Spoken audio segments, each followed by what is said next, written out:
미역과 이것 함께 드시면 당뇨가 사라지고 치매가 예방됩니다. 평소 무심코한 이 행동 때문에 암과 치매에 걸릴 수 있습니다. 미역에는 풍부한 영양 성분이 있어 당뇨 예방, 골다공증, 심혈관 질환 예방, 암 예방 등 다양한 효능을 갖고 있기도 하죠. 그렇다면 미역은 어떻게 먹어야 암과 치매에 안 걸리고 우리 몸을 건강하게 만드는 보약이 될 수 있을까요? 미역국 끓일 때 고소한 들기름에 미역을 달달 볶아서 끓여 먹으면 정말 맛있잖아요. 그런데 절대로 미역을 볶을 때 들기름을 넣고 조리하시면 안 됩니다. 들기름은 오메가3 지방산과 혈관의 콜레스테롤을 제거하고 노폐물을 배출하여 혈관을 건강하게 해줍니다. 또한 동맥경화를 방지하여 심혈관 질환을 예방하고 뇌신경을 활발하게 하여 치매 예방에도 좋은 효능이 있습니다. 그런데 들기름은 다른 점이 낮아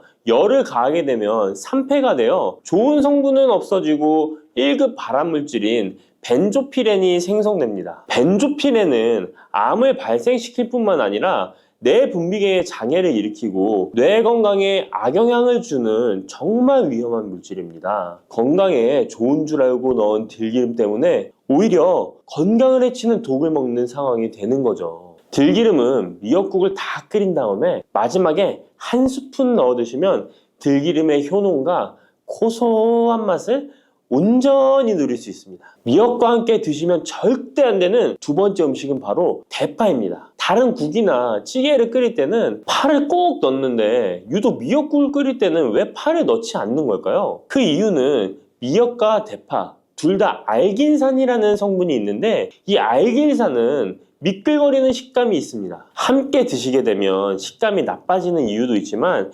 식감보다도 더 중요한 이유가 있습니다. 대파에는 인과 유황 성분이 있는데요. 미역과 대파를 함께 드시게 되면 대파 안에 인과 유황 성분 때문에 미역에 함유된 칼슘의 흡수를 방해받게 됩니다. 미역에는 칼슘이 엄청나게 많이 들어있는데요. 미역에 함유된 칼슘의 함량은 100g당 960mg이고요. 우유에 함유된 칼슘의 함량은 100g당 105mg입니다. 우유보다 9배 정도나 더 많다는 것이죠. 성인 기준 하루 칼슘의 권장 섭취량이 600mg에서 700mg 정도인데요. 미역국을 한 그릇만 드셔도 충분히 섭취하실 수 있는 양입니다. 우유를 소화 못 시키는 분들이 칼슘을 섭취하기 위해서는 미역이 정말 좋은 식품이 되는 거죠. 이렇게 많은 칼슘은 우리 몸의 뼈를 튼튼하게 해주고 골다공증 예방에 도움을 주는데요. 이 골다공증 예방은 50대 이후의 여성분들에게는 정말 중요한 효능입니다. 골다공증으로 인해 골반뼈가 골절이 될 경우에 65세 이상은 30%가 1년 내에 사망하고 80세 이상은 50%가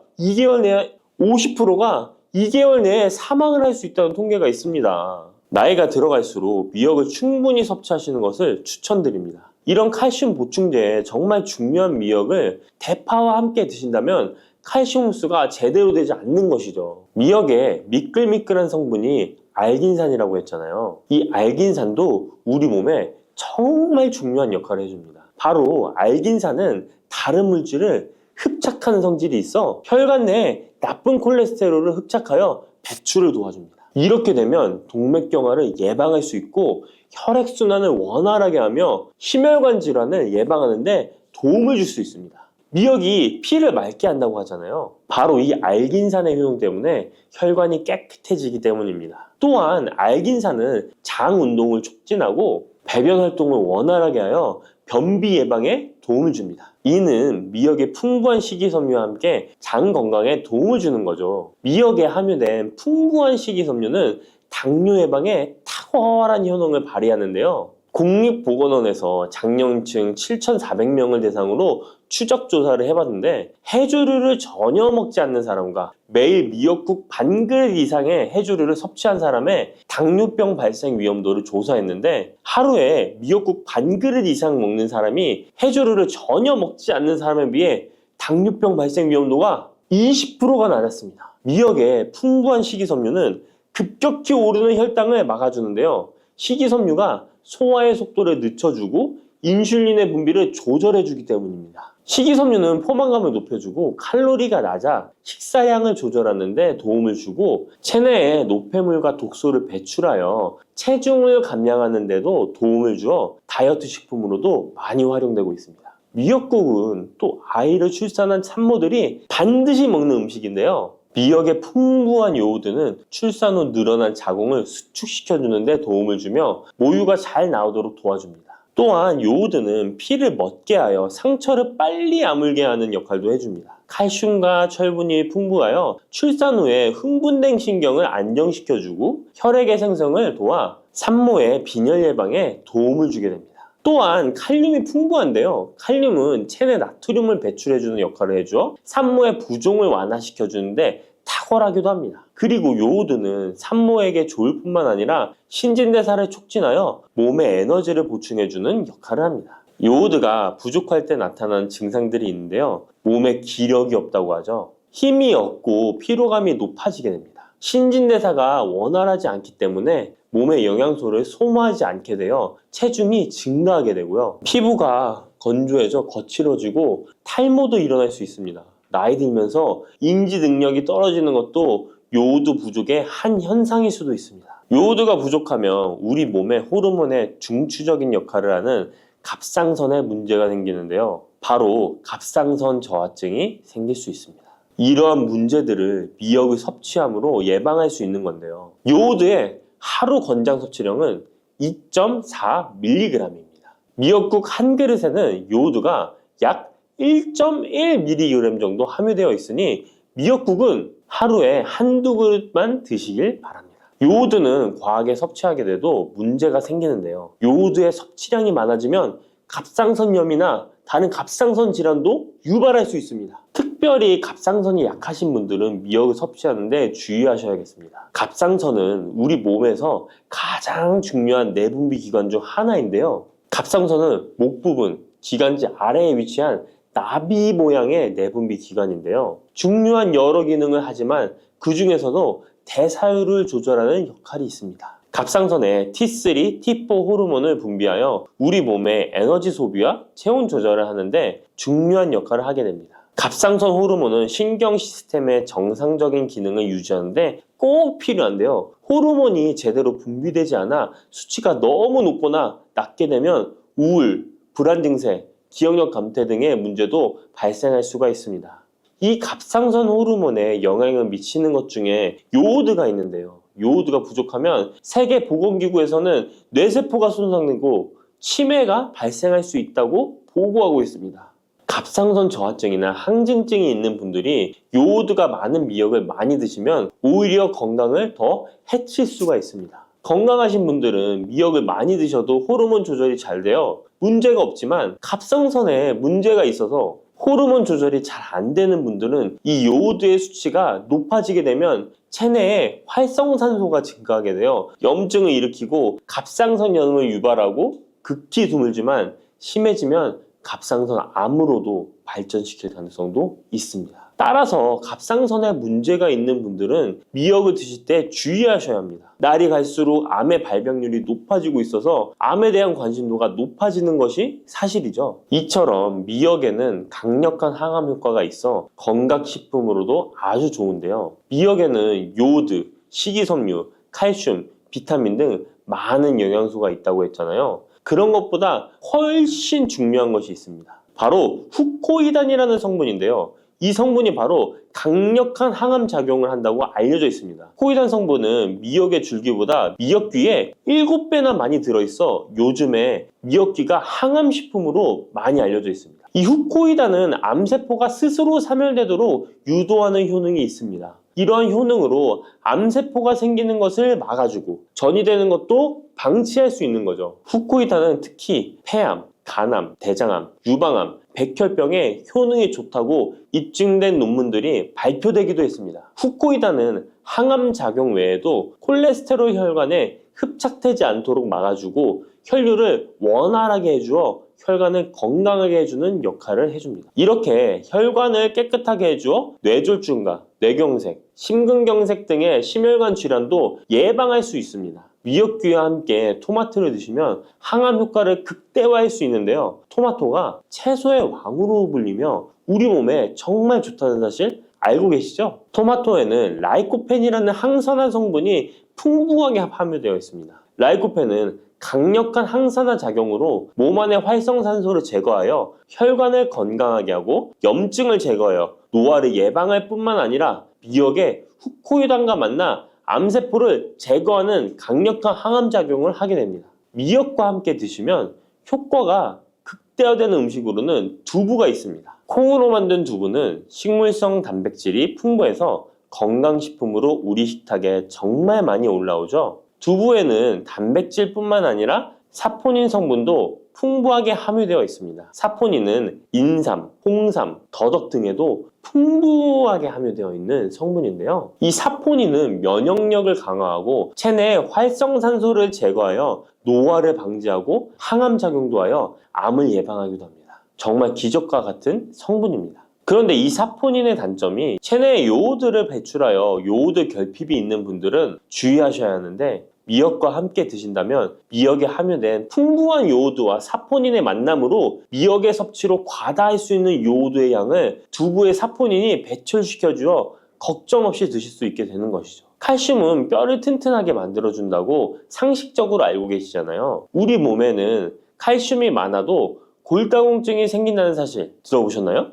칼슘이 풍부한 우유를 많이 마시는 덴마크나 스웨덴 같은 나라에서 골다공증이 많다고 합니다. 오히려 많은 칼슘이 오히려 혈관이나 심장에 쌓여서 석회화를 일으켜 건강을 해치게 되는데요. 그렇다고 칼슘이 많은 음식을 안 먹을 수도 없고 어떻게 해야 할까요? 걱정하지 마세요. 해결책 바로 알려드릴게요. 그것은 바로 계란과 함께 드시면 해결됩니다. 계란에 들어있는 다양한 영양 성분이 오스테오칼신이라는 단백질을 활성화시켜 주는데, 이 단백질은 뼈를 강화하고 칼슘이 뼛속으로 제대로 흡수할 수 있도록 도와줍니다. 이 오스테오칼신을 활성화해주는 역할을 하는 게 비타민 K2인데, 우리나라에서는 허가가 늦게 나서 그동안 정식으로 섭취 못했던 비타민 K2도 지금은 허가가 나서 요새 영양제를 보면 칼슘과 마그네슘, 비타민 D와 비타민 K까지 같이 들어있어 칼슘의 흡수를 더욱 용이하게 만들어주는 영양제도 쉽게 찾아볼 수 있습니다. 그런데 이렇게 칼슘을 아무리 많이 섭취해도 흡수가 안 돼 그대로 혈관에 남게 되면 쌓이고 쌓여서 석회화를 유발시킬 수 있겠죠? 이처럼 미역과 계란을 함께 섭취하면 칼슘의 흡수를 도울 뿐 아니라 우리 몸의 pH 균형을 잡아주는 데도 중요한 역할을 해줍니다. 미역은 알칼리성 식품이고 계란은 산성 식품으로 같이 섭취하면 약 알칼리성 상태로 유지시켜줍니다. 게다가 소화에도 좋고 미역은 단백질과 잘 어울리니 계란과 함께 먹으면 소화도 잘 되고 우리 몸의 흡수도 잘 된답니다. 혈관을 깨끗하게 하고 당뇨를 예방하려면 땅콩을 이렇게 드셔야 합니다. 여러분, 땅콩 좋아하시는 분 있으신가요? 저는 땅콩과 건어물을 안주로 참 좋아하는데요. 이런 맛있는 땅콩이 건강에 좋은 효능들이 많다는 것 혹시 아시나요? 심심풀이 땅콩이라는 말이 있을 정도로 땅콩은 우리에게 매우 친숙한 음식인데요. 하지만 땅콩의 그 놀라운 효능을 제대로 아는 분은 많이 없을 거예요. 땅콩이 얼마나 우리 몸에 좋은 영향을 미치는지, 그리고 어떻게 섭취하면 더 좋은 효과를 볼 수 있는지 땅콩에 대해서 자세히 알아보겠습니다. 어렸을 적에 키가 작은 친구를 땅콩 같다고 놀리지 않으셨나요? 작은 땅콩 한 알에는 단백질, 지방, 탄수화물, 식이섬유는 물론 비타민 E, B군, 칼륨, 마그네슘, 철분, 폴리페놀, 폴라보노이드, 레스베라트롤 등 여러 가지 몸에 좋은 영양소가 매우 풍부하게 들어있는데요. 이렇게 영양이 풍부하고 맛도 고소한 땅콩의 놀라운 효능 7가지 바로 소개해 드릴게요. 땅콩의 놀라운 효능 첫 번째는 심혈관 질환 개선입니다. 미국 심장학회에서 땅콩을 추천 음식으로 소개한 것 알고 계신가요? 땅콩의 크기는 작지만 땅콩 안에 들어있는 영양소는 결코 작지 않습니다. 땅콩은 불포화 지방산을 많이 함유하고 있고, 특히 땅콩에 함유된 모노불포화 지방산과 다불포화 지방산은 나쁜 콜레스테롤인 LDL 수치를 낮추고 좋은 콜레스테롤인 HDL을 높이는 데 도움이 됩니다. 또한 땅콩에 함유된 단일 불포화 지방산은 혈중 콜레스테롤 수치를 낮추는 데 도움을 주는데요. 혈중 콜레스테롤이 낮아져 심장 건강을 지키는데 매우 좋은 작용을 하는 것이죠. 또한 땅콩은 불포화 지방산이 풍부하고 비타민 E가 풍부하게 들어있어 심혈관 건강에 도움을 주고 혈관을 보호하며 혈액순환과 동맥경화증을 예방하고 심장 질환의 위험을 줄여줍니다. 또한 땅콩은 마그네슘, 칼륨, 식이섬유와 같은 심혈관 건강에 중요한 영양소를 함유하고 있어 혈압을 조절하고 혈관을 건강하게 유지하는 데 도움을 준다는 것 꼭 기억해 주세요. 땅콩의 놀라운 효능 두 번째는 뇌 건강에 도움을 주는 것입니다. 땅콩에는 레시틴과 비타민 E가 들어있는데요.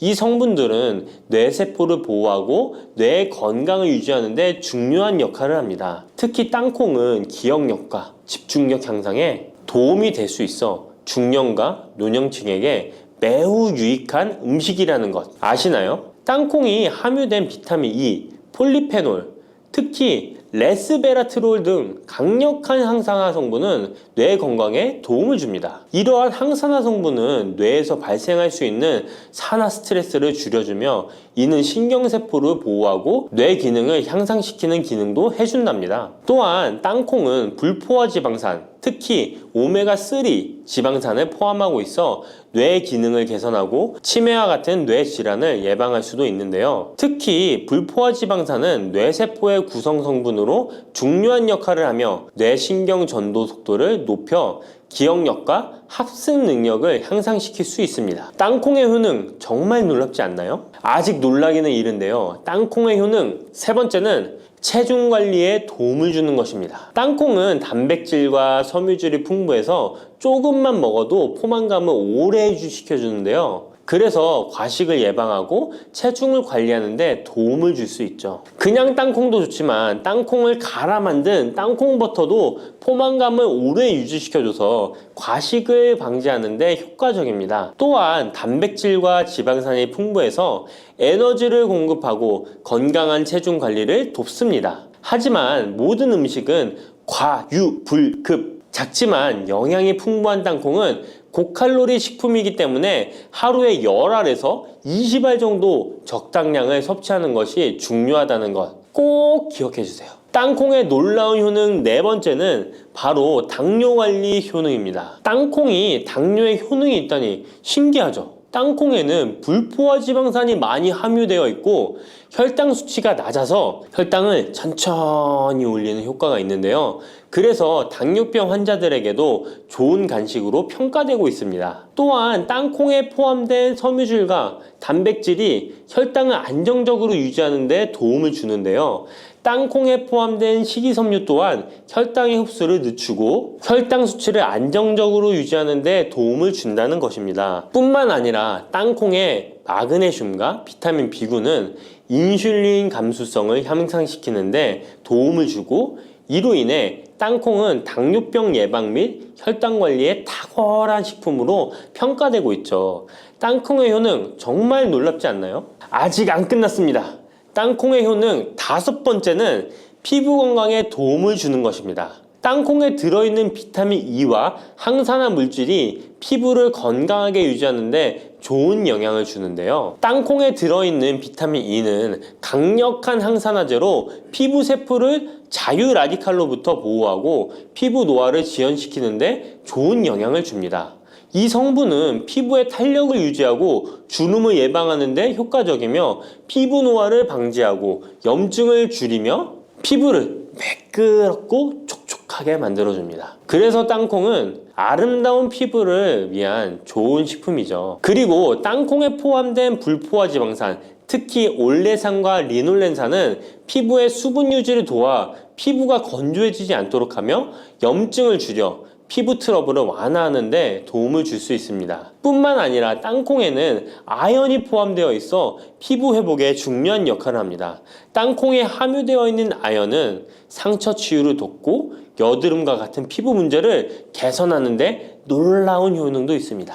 땅콩의 효능 여섯 번째는 소화 건강에 도움을 주는 것입니다. 땅콩에는 식이섬유가 풍부해 소화 시스템에 좋은 영향을 주는데요. 식이섬유는 장의 움직임을 촉진시켜 변비를 예방하고 장내 유익한 미생물의 활동을 도와줘서 장 건강에 매우 좋은 환경을 만들어줍니다. 또한 땅콩에 포함된 불용성 섬유는 특히 장을 자극해 배변을 원활하게 하고 장의 건강을 유지하는 데 중요한 역할을 하는데요. 이 섬유는 장에서 물을 흡수하여 변을 부드럽게 만들어줍니다. 땅콩의 놀라운 효능 일곱 번째는 좋은 단백질과 건강한 지방 섭취에 좋은 공급원입니다. 땅콩은 고기나 다른 동물성 단백질에 비해 지방이 적고 채식주의자나 비건이 단백질을 섭취할 때 아주 유용한 대체 식품이 될 수 있는데요. 100g의 땅콩은 약 25에서 30g의 단백질을 함유하고 있다는 것 아시나요? 우리가 흔히 좋은 단백질 공급 식품이라고 생각하는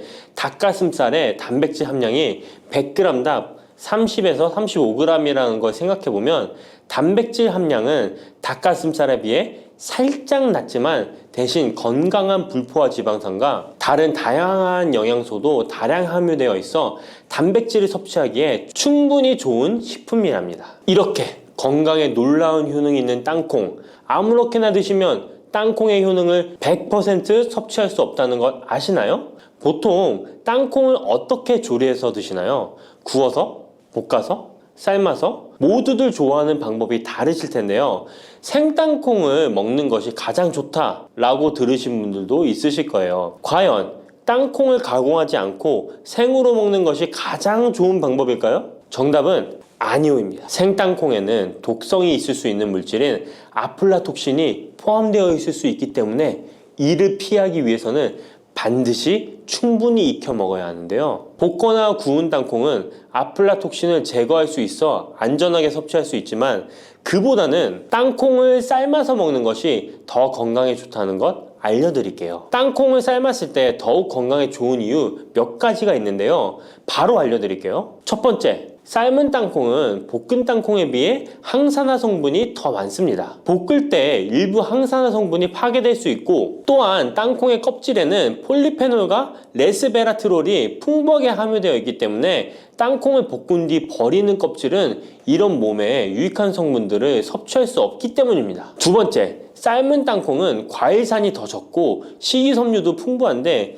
이로 인해 소화가 더 용이합니다. 세 번째, 삶은 땅콩은 아크릴아마이드라는 발암물질이 덜 생성됩니다. 아크릴아마이드는 고온에서 볶을 때 발생할 수 있는데 삶은 과정에서는 이 유해물질이 생성되지 않습니다. 이제는 건강을 위해 삶아 드셔야 한다는 것 아셨죠? 하지만 땅콩을 섭취하시기 번거롭거나 조금 더 쉽게 섭취하고 싶은 분들도 있으실 텐데요. 이런 분들은 땅콩 버터를 드시면 됩니다. 땅콩 버터는 땅콩에 버터를 넣은 거 아니야? 라고 생각하시는 분도 있으시죠? 그것은 아니고 땅콩을 계속해서 갈게 되면 크림과 같은 형태로 변하게 되는데 이게 마치 버터처럼 부드러워 땅콩 버터라고 부르는 것입니다. 땅콩 버터는 땅콩의 영양소를 그대로 담고 있어 섭취할 때 매우 편리한데요. 다만 가공된 버터에는 설탕이나 염분이 추가될 수 있기 때문에 첨가물이 없는 순수한 땅콩 버터를 선택하는 게 좋겠죠? 땅콩 버터는 샐러드 드레싱에 넣거나 통밀빵에 발라 먹으면 더욱 맛있고 건강하게 섭취할 수 있습니다. 맛도 좋고 건강에도 좋은 땅콩, 이렇게 좋은 땅콩도 섭취하실 때 몇 가지 주의할 점이 있다는 것 알고 계신가요? 땅콩을 섭취할 때 주의할 점들 알려드릴게요. 땅콩 섭취 시 유의할 점 첫 번째는 알레르기입니다. 땅콩 알레르기 있는 분은 절대 땅콩을 드시면 안 되는데요. 땅콩은 알레르기를 일으킬 수 있는 대표적인 식품이기 때문에 본인이 알레르기가 있는 걸 인지하시는 분이라면 절대 피하셔야 합니다. 땅콩 알레르기는 가벼우면 목, 혀의 가려움이나 발진 등이 일어날 수 있는데요. 만약 알레르기 증상의 정도가 심하다면 호흡곤란, 혈압저하, 아나필락시스 등 매우 심각한 반응을 일으킬 수 있으므로 알레르기 반응이 있다면 즉시 땅콩 섭취를 중단하시고 의사와 상담받는 것이 필요합니다. 또한 땅콩이 들어간 음식이 아니어도 전에 같은 조리기구를 사용해서 만든 요리도 땅콩의 성분이 남아있을 수 있어 알레르기가 있는 사람에게는 위험할 수가 있는데요. 알레르기가 있는 분은 꼭 땅콩이 들어갈 수 없는 환경에서 조리가 된 건지 확인하는 게 중요합니다. 땅콩을 섭취할 때 유의사항 두 번째는 과다 섭취입니다. 고소한 땅콩은 손으로 집어먹기도 쉬워서 한 번 먹기 시작하면 하나, 둘 계속 입으로 들어가게 되는데요. 하지만 이렇게 계속 먹다간 아무도 모르는 사이에 체중이 증가할 수 있습니다. 땅콩은 고칼로리 식품이기 때문인데요. 하루 권장 섭취량은 약 10알에서 20알 정도 넘기지 않도록 주의하시고 적당량을 섭취하는 것이 중요합니다. 세 번째, 땅콩 섭취 시 주의할 점은 염분과 설탕이 추가된 가공식품을 피하는 것입니다. 땅콩이 몸에 좋다고 해서 시중에 판매되는 땅콩 버터나 땅콩 과자까지 좋은 것은 아닌데요. 땅콩의 겉면 위에 염분이나 설탕이 많이 포함된 제품들이 있습니다.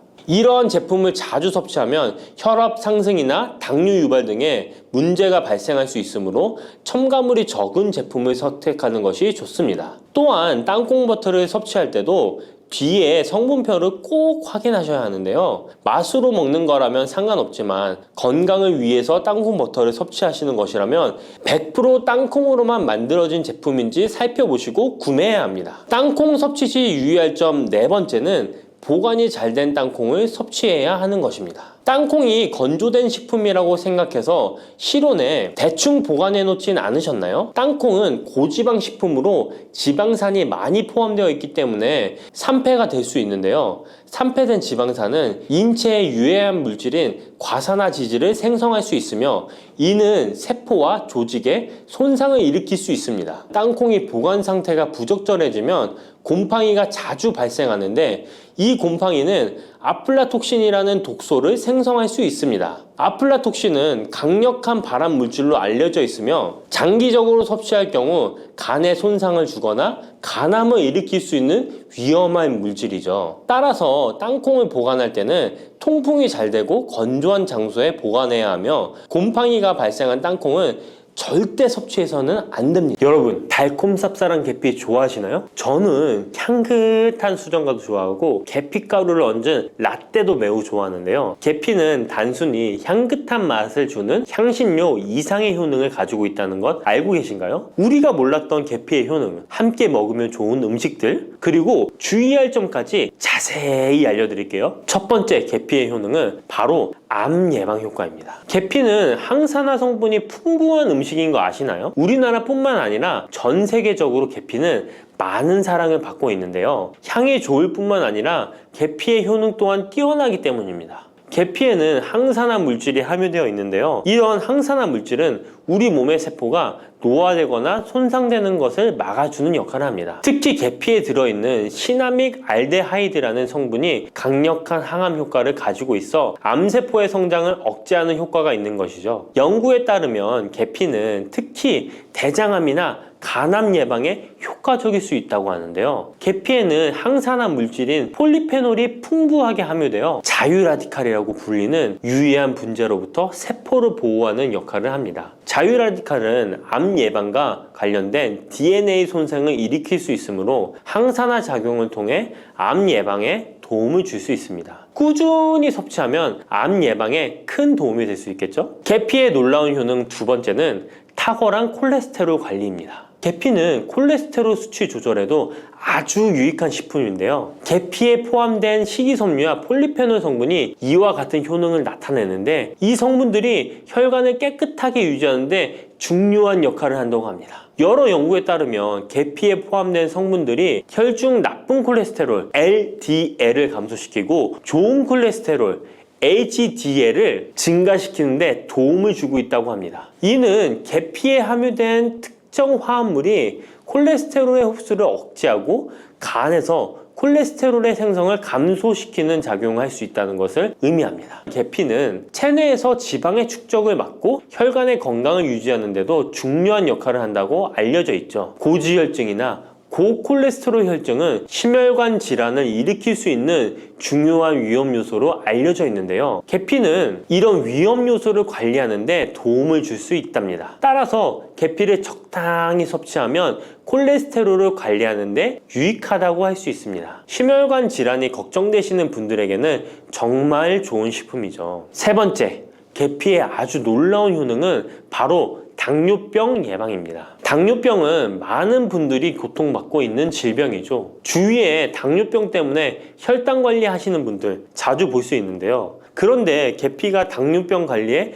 큰 도움이 된다고 하니 놀랍지 않나요? 계피에 함유된 크로모라는 성분이 인슐린 민감성을 높여주어 혈당 수치를 안정시키는데 도움을 줄 수 있다고 하는데요. 연구에 따르면 계피를 꾸준히 섭취한 사람들은 식후 혈당이 급격하게 상승하는 것을 막을 수 있다고 합니다. 또한 계피에 포함된 시네믹 알데하이드 성분이 인슐린 민감도를 높여주고 혈당 수치를 안정시키는데 도움을 준다고 알려져 있죠. 이 성분이 인슐린이 더 잘 작용하도록 돕기 때문에 혈당을 효과적으로 조절하는데 도움을 주는 역할을 할 수 있습니다. 우리나라보다 더 계피를 좋아하는 인도에서 계피 섭취와 대사증후군에 관련한 실험이 진행되었는데요. 인도 델리 학교에서 진행한 실험 연구에 따르면 대사증후군이 있는 116명을 두 그룹으로 나눈 뒤 16주간 한 그룹은 계피 추출물을 섭취하고 다른 한 그룹은 계피가루가 들어있다고 속인 가짜 약을 섭취하게 했는데요. 16주 뒤 확인했더니 계피 추출물을 먹은 그룹은 가짜 약을 먹은 그룹에 비해 대사증후군에 악영향을 주는 체중, 혈당,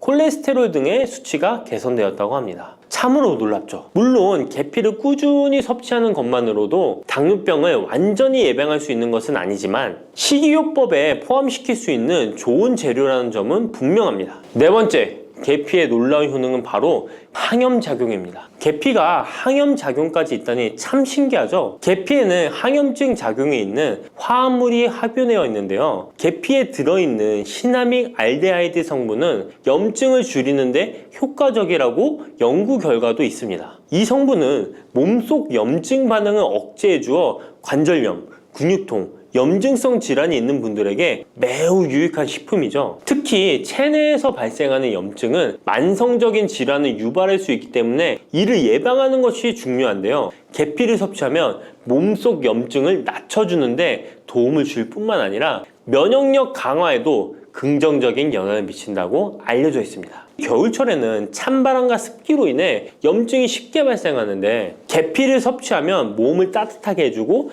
염증을 예방하는 데 도움이 됩니다. 계피 섭취가 일상적인 건강 유지, 특히 쌀쌀한 겨울에 아주 좋은 영향을 미친다고 할 수 있죠. 그렇다면 이것들과 계피와 함께 먹으면 계피의 효능이 2배가 된다는데요. 계피와 함께 먹으면 더 좋은 음식은 무엇일까요? 바로 알려드릴게요. 계피와 함께 먹으면 좋은 음식, 첫 번째는 요거트입니다. 계피를 요거트와 함께 먹으면 정말 맛있고 건강에도 좋다는 거 아시는 분 있나요? 혹시 그릭 요거트나 프로바이오틱스 같은 단어들 들어보셨죠? 요거트에는 단백질, 칼슘, 프로바이오틱스 등의 영양소가 풍부하게 함유되어 있는데요. 요거트는 발효식품으로 몸에 좋은 프로바이오틱스가 풍부해서 장 건강에 도움을 주는데 계피와 요거트를 함께 섭취하면 서로 시너지 효과를 낼 수 있습니다. 그리고 계피의 항염작용과 혈당 안정 효과가 더해져서 건강을 더욱 향상시킬 수 있죠. 요거트에 계피를 넣으면 소화 기능을 개선하고 특히 요거트에 계피를 넣으면 체내 지방을 태우는데 도움이 되는 효과가 있어 요거트와 계피를 함께 섭취하면 소화를 돋고 체중 관리에도 매우 좋습니다. 그게 다가 아니죠. 계피의 매콤달콤한 향이 요거트와 잘 어울려 맛있게 즐길 수 있습니다. 요거트를 자주 드시는 분들은 꼭 한번 계피를 뿌려서 드셔보세요. 샐러드 드실 때 드레싱으로 요거트를 사용한 뒤 그 위에 계피가루 톡톡 뿌려서 드시는 것도 아주 좋은 계피와 요거트 활용법입니다. 계피와 찰떡궁합의 식품 두 번째는 사과입니다.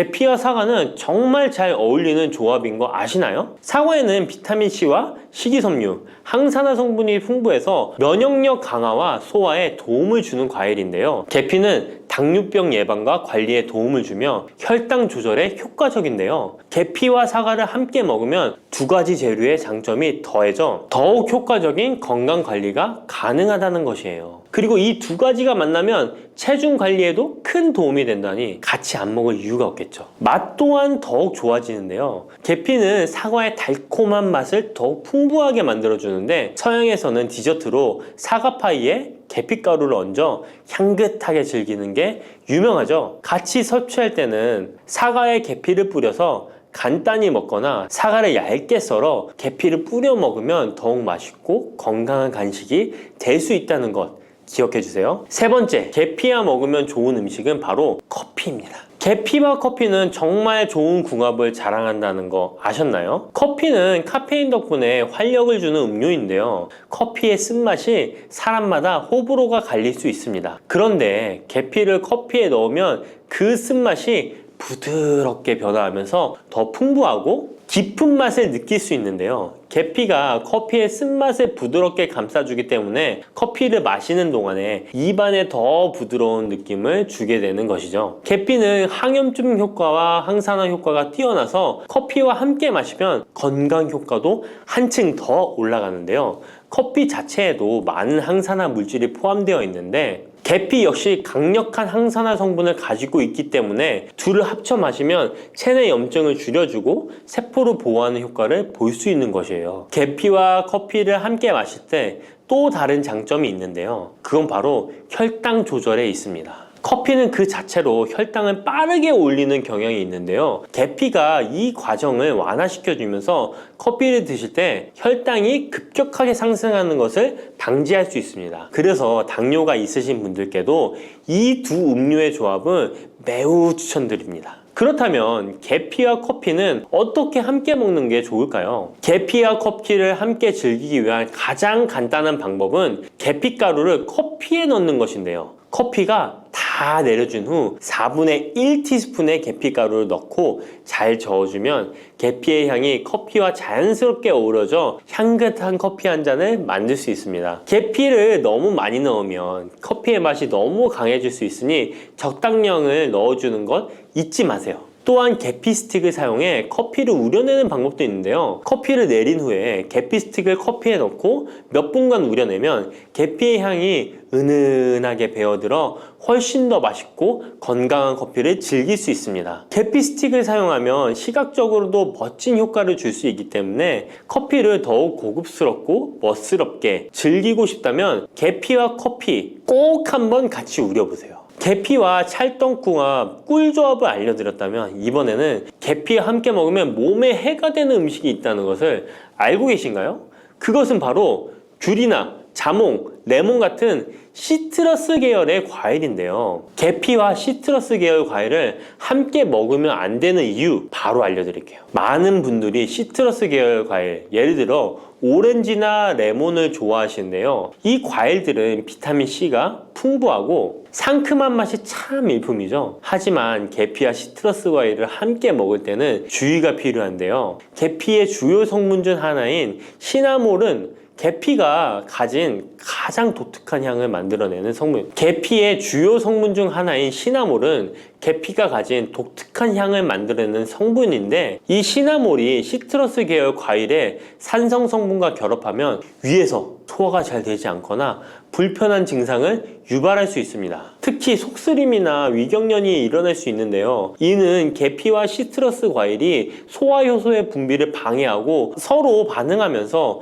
위에 자극을 주기 때문입니다. 거기에다 시트러스 과일의 산도가 더해져 위산이 과도하게 분비될 수 있기 때문에 계피와 오렌지, 레몬, 귤과 같은 과일들을 함께 먹는 것은 피하는 것이 좋습니다. 만약 계피와 과일을 함께 즐기고 싶다면 아까 알려드렸던 사과도 매우 좋고 아니면 배도 계피와 잘 어울리는데요. 이러한 과일 소화에도 부담을 주지 않기 때문에 이제부터 계피와 과일을 함께 드시고 싶다면 꼭 유의해 주세요. 계피가 많은 효능을 가지고 있지만 부작용도 있을 수 있는데요. 계피를 섭취할 때 주의할 점은 무엇일까요? 그건 바로 과다 섭취, 간에 손상을 줄 수 있기 때문입니다. 계피는 적당히 섭취하면 건강에 많은 도움을 주지만 과다 섭취 시에 간에 부담을 줄 수 있다는 거 아셨나요? 특히 일반적으로 판매되는 카시아 계피는 쿠마린이라는 성분을 포함하고 있는데요. 이 성분은 과다 섭취 시에 간 손상을 일으킬 수 있습니다. 쿠마린은 간 독성을 일으킬 수 있는 물질로 알려져 있기 때문에 계피를 과다하게 섭취하는 것은 최대한 피하는 것이 좋겠죠? 여기서 우리가 주로 섭취하는 계피가 카시아 계피인지 세이론 계피인지 헷갈리시는 분도 있으실 거예요. 둘의 차이점을 알려드릴게요.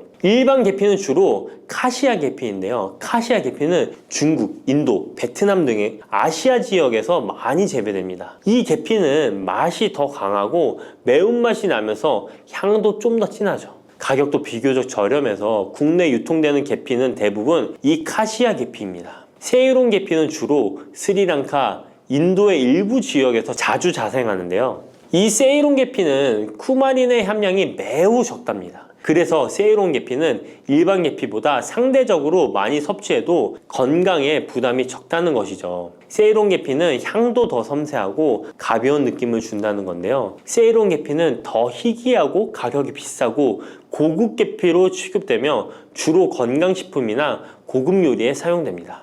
앞서 말했듯이 우리가 쉽게 구할 수 있는 계피는 카시아 계피인데요. 그래서 섭취할 때는 보통 하루에 1에서 2g 정도 섭취하는 것이 안전한 양으로 권장되고 있고, 과다 섭취로 계피의 부작용을 경험하고 싶지 않으시다면 계피를 섭취할 때는 적당량을 지키는 것이 중요합니다. 꼭 기억해 주세요.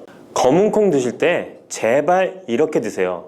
그래야 내장 지방 싹 녹아내리고 치매를 예방할 수 있어요. 검은콩이 건강에 좋다는 사실 모두 알고 있을 텐데요. 특히 내장 지방을 없애 뱃살을 뺐는데 좋다고 알고 계실 거예요. 또한 검은콩은 혈관에 쌓이는 콜레스테롤 수치도 낮춰주는 효과가 있다고 하는데요. 그래서 볶아도 먹고 밥에 넣어서도 많이 드시지 않나요? 근데 정작 우리의 뱃살은 빠지지 않고 콜레스테롤 수치도 낮아지지 않는데요.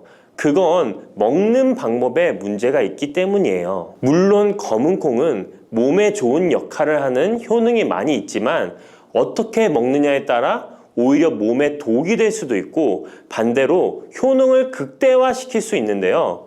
그래서 검은콩에 대해 아주 잘 알고 드셔야 합니다. 이미 잘 알고 계시는 것처럼 검은콩은 대표적인 블랙푸드입니다. 물론 검은깨와 흑미도 요즘 건강식으로 많이 찾으시는 식품이고요. 블랙푸드라는 게 말 그대로 껍질이 검정색이라서 블랙푸드인데요. 그렇다면 검은콩은 도대체 뭐가 그렇게 좋은 걸까요? 검은콩의 효능 중에 첫 번째는 항산화 효과입니다. 검은콩에는 플라보노이드라는 강력한 항산화 성분이 풍부하게 들어있는데요. 플라보노이드는 식물세포에 존재하는 물질로 항산화 작용을 통해 우리 몸에 산화 스트레스를 줄여주는 역할을 합니다. 산화 스트레스라는 게 뭐냐면 우리 몸의 세포가 손상되는 원인 중 하나로, 이것은 환경적인 요인, 염증, 그리고 우리 몸의 자연적인 대사 과정에서 발생하는 스트레스라고 생각하시면 됩니다. 이런 산화 스트레스로 인해서 활성산소라는 물질이 생겨 세포 손상, 노화, 다양한 질병의 발병을 촉진할 수 있는 거죠. 그런데 검은콩에 들어있는 항산화제인 플라보노이드는 세포의 손상을 예방해서 우리 몸에 산화 스트레스를 줄여줍니다. 이는 노화를 느리게 하고 심장질환, 암, 알츠하이머 병 등과 같은 여러 가지 질병의 위험을 줄이는데 도움이 되는데요. 그렇기 때문에 검은콩은 플라보노이드 함량으로 인해 우수한 항산화 식품으로 간주됩니다. 검은콩의 효능 두 번째는 혈당 조절에 좋습니다. 혈당이란 간단히 말하면 우리 몸에서 음식을 소화하면서 만들어지는 당을 말하는 건데요.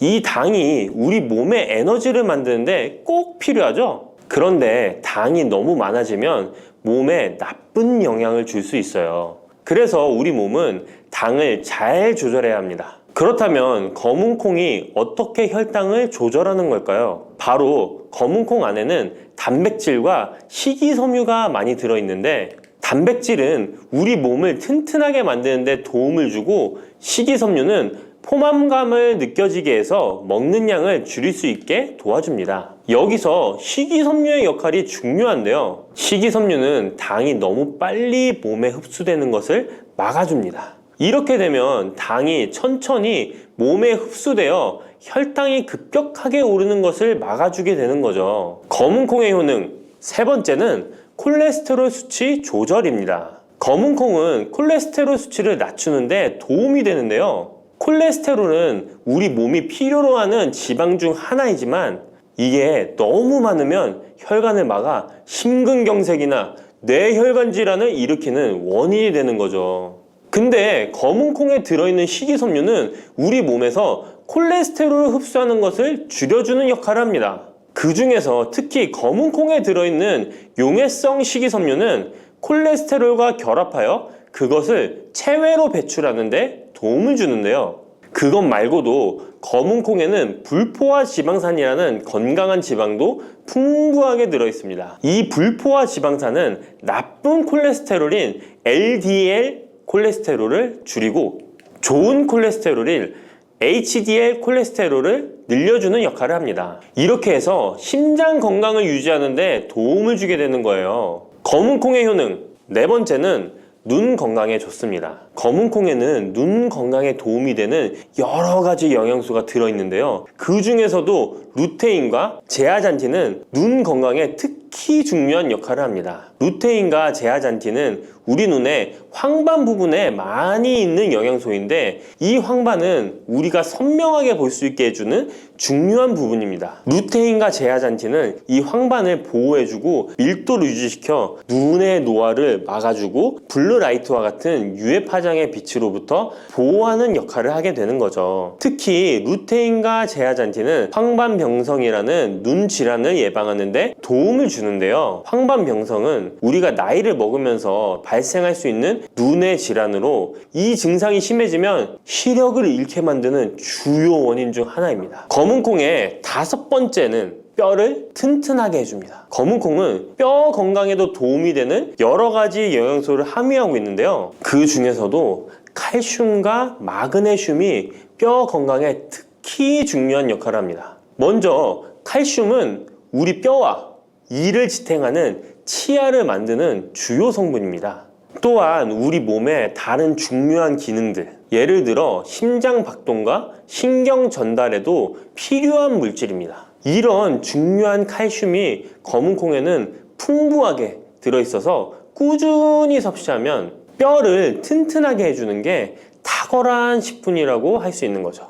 그리고 마그네슘도 뼈 건강에 중요한 역할을 하는 미네랄인데요. 마그네슘은 칼륨이 우리 뼈에 제대로 흡수되는 것을 도와줍니다. 또한 이 마그네슘은 뼈의 구조를 유지하는 데 필요하며 뼈를 강하게 만드는 데 도움을 줍니다. 검은콩의 효능 여섯 번째는 피부 노화를 막아주는 효능이 있습니다. 검은콩에 들어있는 비타민 E, 아미노산, 그리고 항산화 성분이 피부 건강에 특히 중요한 역할을 합니다. 먼저 비타민 E는 피부를 보호하는 데 중요한 역할을 합니다. 비타민 E가 피부의 수분을 유지하는 데 도움을 주는데요. 추가로 비타민 E는 피부의 재생을 지원하고 피부 표면의 건강을 유지하는 데 필요한 지방산을 보호하는 역할까지 합니다. 이것뿐만 아니라 검은콩에 들어있는 아미노산은 우리 몸에 단백질을 만드는 데 필요한 성분인데요. 이게 왜 피부에 좋냐면, 우리의 피부는 대부분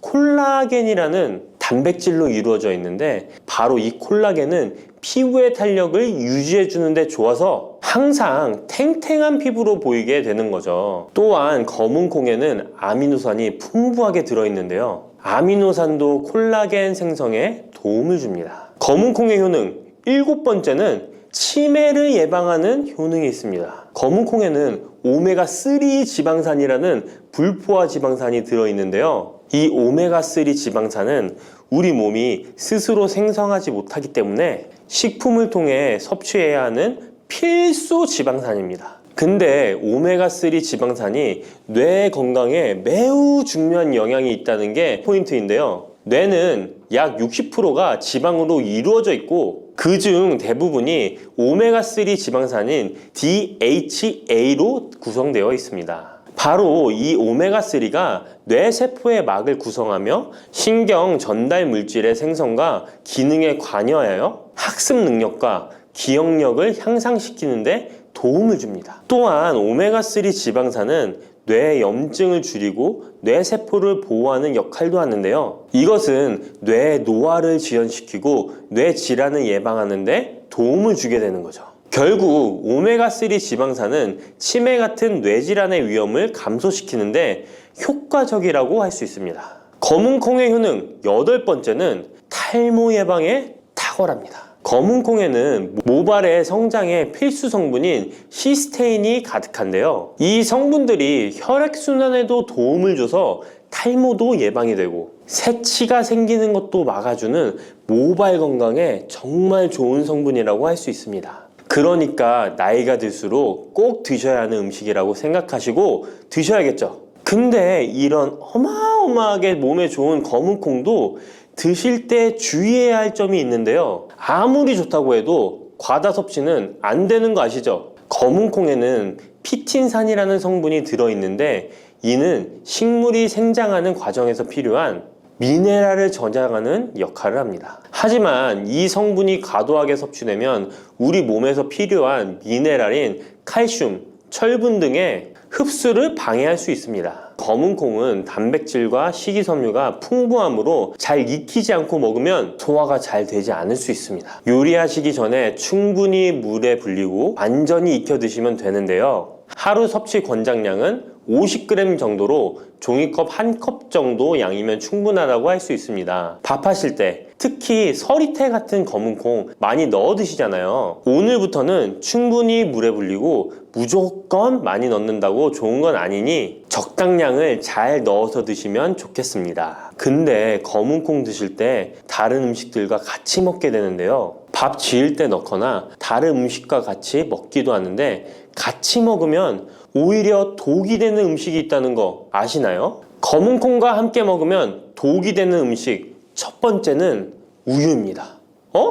유명한 검은콩 두유, 우유도 있는데 무슨 소리를 하시는지 하는 분들도 계실 거예요. 어떤 분들은 우유에 콩을 넣어서 이런 식으로 갈아서 드시는 분들이 있는데요. 이게 오히려 몸에 안 좋은 영향을 미칠 수도 있는 거죠. 왜냐면 검은콩과 우유를 동시에 섭취하면 피틴산과 칼륨 사이에 상호작용이 발생할 수 있는데요. 검은콩에는 피틴산이라는 성분이 들어있는데 피틴산은 식물이 생장하는 과정에서 필요한 미네랄을 저장하는 역할을 합니다. 이 성분은 우리 몸에서 필요한 미네랄인 칼슘, 철분 등의 흡수를 방해할 수 있습니다. 반대로 우유는 칼슘의 중요한 공급원이고 우리 몸에서는 칼슘이 뼈와 이를 구성하여 신경, 근육 기능, 혈액 응고 등에 꼭 필요한 성분이죠. 근데 피틴산이 풍부한 검은콩과 칼슘이 풍부한 우유를 같이 먹으면 피틴산이 칼슘의 흡수를 방해하여 우유의 영양소가 제대로 흡수되지 않을 수 있습니다. 같이 드시면 절대 안 되거나 나쁜 큰 영향을 미친다는 것이 아니라 각각의 영양소의 섭취 목적으로는 따로 먹는 걸 추천드리는 거예요. 오해하시면 안 돼요. 검은콩과 함께 먹으면 독이 되는 음식 두 번째는 토마토입니다. 왜냐면 토마토가 콩의 단백질 흡수를 방해하고 소화를 어렵게 만들 수 있는 산성이기 때문인데요. 토마토의 산성 성분이 단백질의 흡수를 방해하면 콩에 충분히 있는 단백질이 몸에 흡수가 안 되어 콩의 영양 가치가 아무런 의미가 없게 되는 상황이 올 수 있는 것입니다. 또한 토마토의 산성 성분은 이미 단백질이 풍부하고 소화하기 어려운 콩을 더욱 소화하기 어렵게 만들 수 있습니다. 그렇지 않아도 나이가 들면 신진대사가 활발하지 않아 소화가 안 되는데 소화불량을 일부러 만들 필요는 없겠죠? 검은콩과 함께 먹으면 독이 되는 음식 세 번째는 달걀입니다. 달걀에는 비타민 A가 풍부하게 들어있는데요. 비타민 A는 우리 몸의 면역 시스템을 강화시키며 시력을 유지하는 데 필요하고 세포의 성장과 분열에 중요한 역할을 합니다. 그리고 검은콩에는 트립신이라는 아미노산이 들어있는데요. 트립신은 우리 몸에 단백질을 만드는데 필요한 중요한 구성 요소이며 신경 전달 물질인 세로토닌과 멜라토닌의 생산에도 필요한 아미노산입니다. 그런데 달걀의 비타민 A와 검은콩의 트립신이 함께 섭취되면 어떻게 될까요? 둘 사이에 화학적 상호작용이 발생하여 소화 과정에 영향을 미칠 수 있는데요. 이 상호작용은 단백질의 소화를 방해하거나 비타민 A의 흡수를 저해하게 되는 거죠. 트립신은 소화 효소의 활동을 저해하는 특성이 있습니다. 따라서 트립신이 풍부한 검은콩과 비타민 A가 풍부한 달걀을 함께 섭취하면 좋은 영양소를 흡수 못하는 결과를 가져올 수 있습니다. 앞으로는 무심코 검은콩과 같이 먹을 때 독이 되는 음식은 같이 안 드셨으면 좋겠습니다. 그렇다면 같이 먹을 때 궁합이 정말 잘 맞는 음식도 있지 않을까요?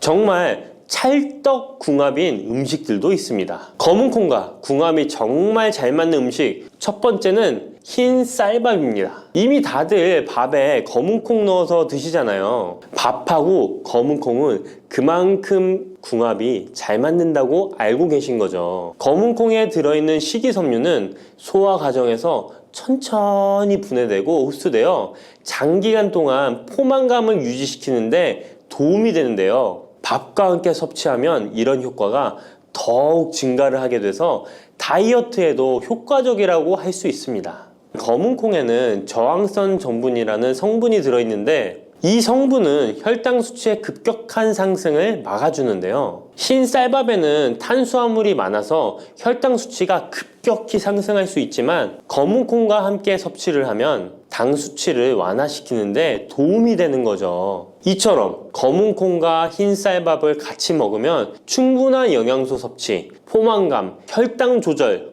이렇게 일석삼조의 효과를 누릴 수 있으니 정말 찰떡궁합인 것입니다. 검은콩과 궁합이 정말 잘 맞는 음식 두 번째는 당근입니다. 당근에는 비타민, 미네랄, 식이섬유 등 다양한 영양소를 함유하고 있는데요. 특히 루테인이 풍부한 당근은 강력한 항산화 효과와 눈 건강을 유지하는 데 좋은 재료입니다. 검은콩과 루테인이 풍부한 당근을 함께 섭취하면 콩의 단백질이 당근의 영양소를 흡수를 돕는 동시에 당근의 루테인이 콩의 영양소 흡수를 돕습니다. 서로 소화가 잘 되게 영양소 흡수가 잘 되게 도와주는 음식인 거죠. 당근 말고도 시금치와 같은 채소도 같은 역할을 하니 식사하실 때 당근이 들어간 음식이나 시금치 나물 같은 음식들과 같이 드시면 효과가 정말 좋을 거라 생각합니다. 검은콩과 궁합이 정말 잘 맞는 음식 세 번째는 닭고기입니다.